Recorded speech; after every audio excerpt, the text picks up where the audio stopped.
Happy noon. Welcome to Bible study for seekers and skeptics. Silverside Online.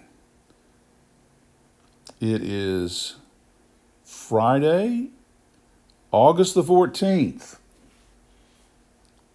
And we are focusing on only 2 verses today from the 4th chapter of Philippians, verses 8 and 9. Very, very important verses. I think pivotal verses, inspiring verses, filled with practical wisdom.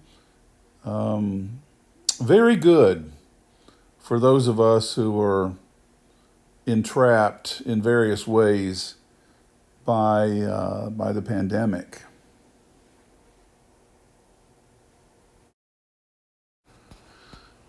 Finally, brothers and sisters, whatever things are true, whatever things are noble, whatever things are just, whatever things are pure, whatever things are lovely, whatever things are of good report, if there is any virtue, and if there is anything praiseworthy, think on these things.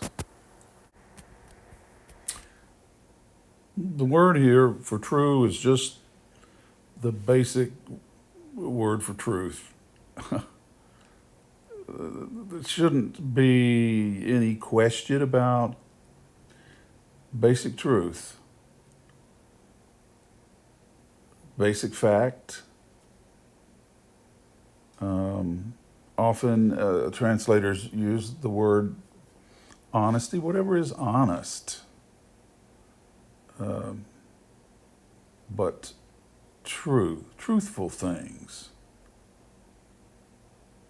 Whatever things are noble, also could be translated venerable, honorable,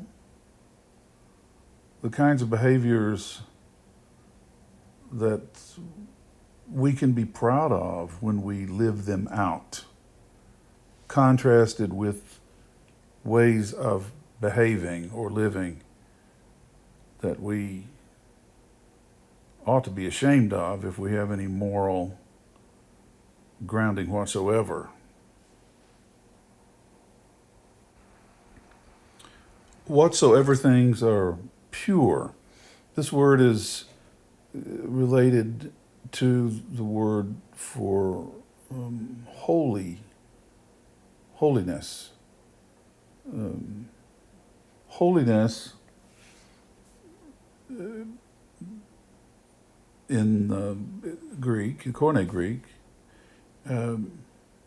carried the idea of separateness, not people who were better than other people, but those who lived in a way that was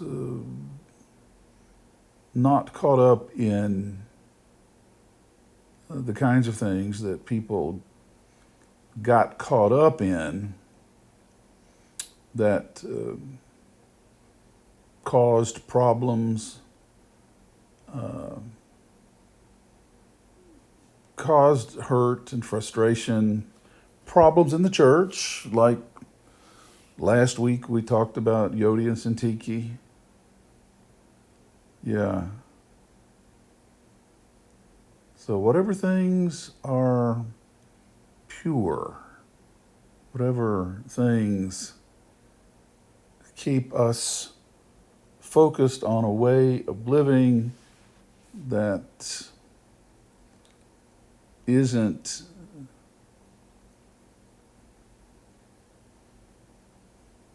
doesn't blend in with just the way anybody lives. People who have no moral compass or have no faith commitments, for example. Although we certainly know that there are people in the world without faith commitments, without commitments to church or certainly Christianity, who have moral standards that far surpass those who, in a modern Pharisaical way, pat themselves on the back as the finest Christians in the land. Whatever things are lovely, lovely is really a bad choice for translating the word here, prosphily.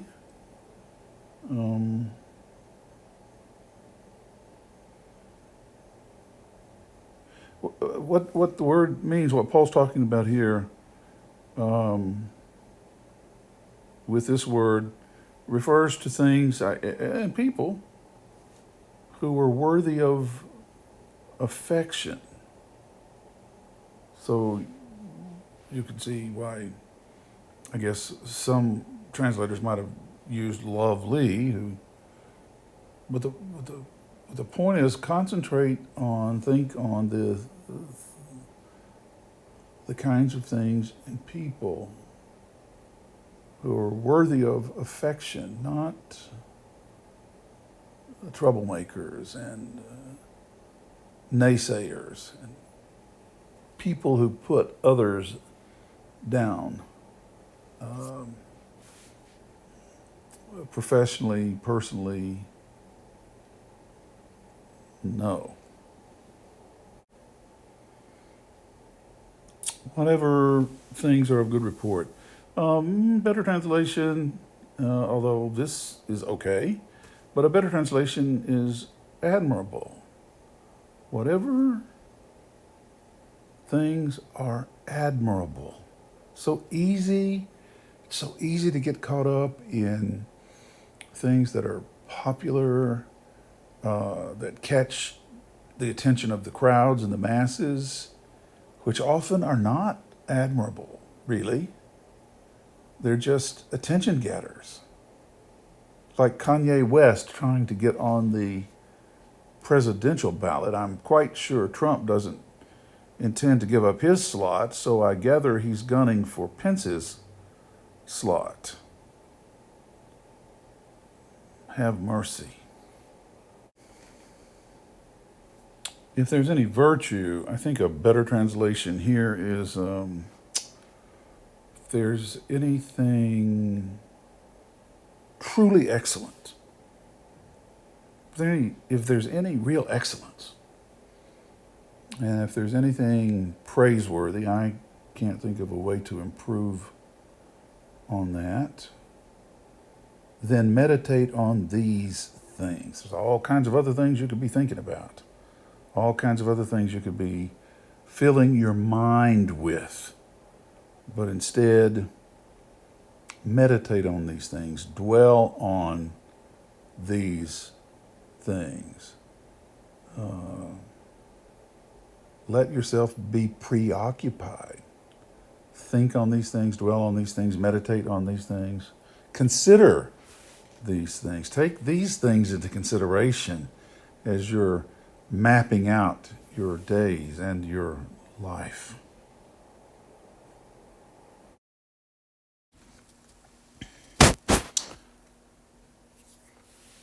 Some people think that Paul was arrogant. He indeed certainly was in ways.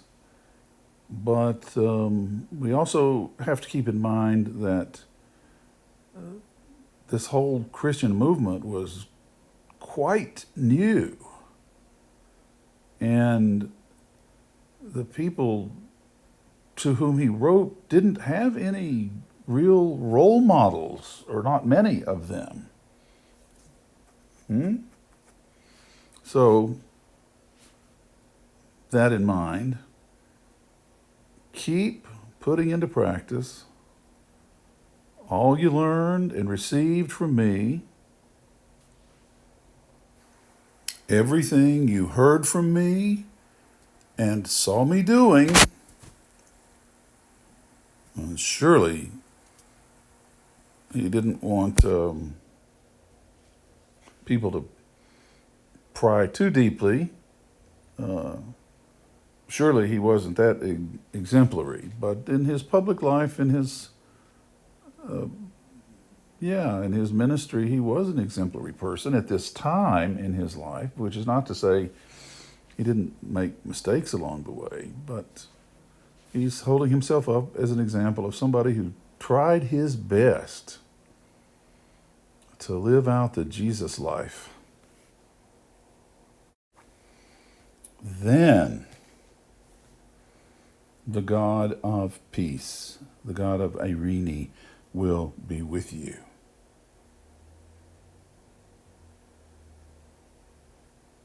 There are tons of ways that we can live, others as well, of course,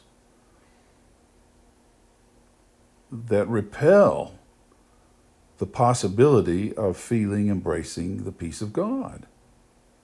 It's not that God withholds it from anybody who wants it. It's that many of us make choices, short-term, long-term, to reject it. And I'm not talking about those who have illnesses which prevent them from feeling peace. That's a whole other issue. People who have illnesses, that's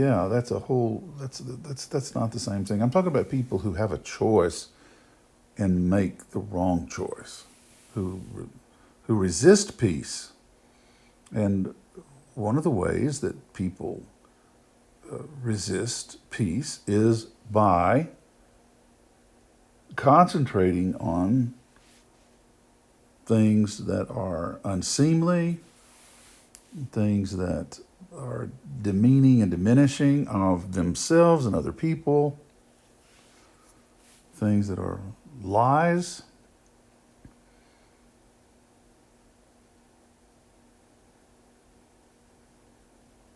I think in this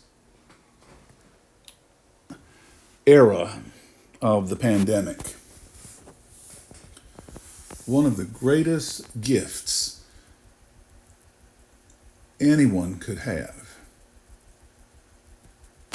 struggling with illness, struggling with fears for others who have illness, being isolated, being cooped up, dealing with uncertainty, surely is God's peace. Not the kind of peace that we can,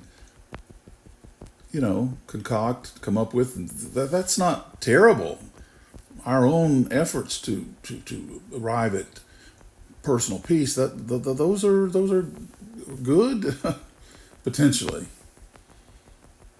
But there's no greater gift, most people on a spiritual pathway would say, than God's peace. And I wish you, my dear friends, today and in all the days until I see you again next week, God's Irene, God's peace.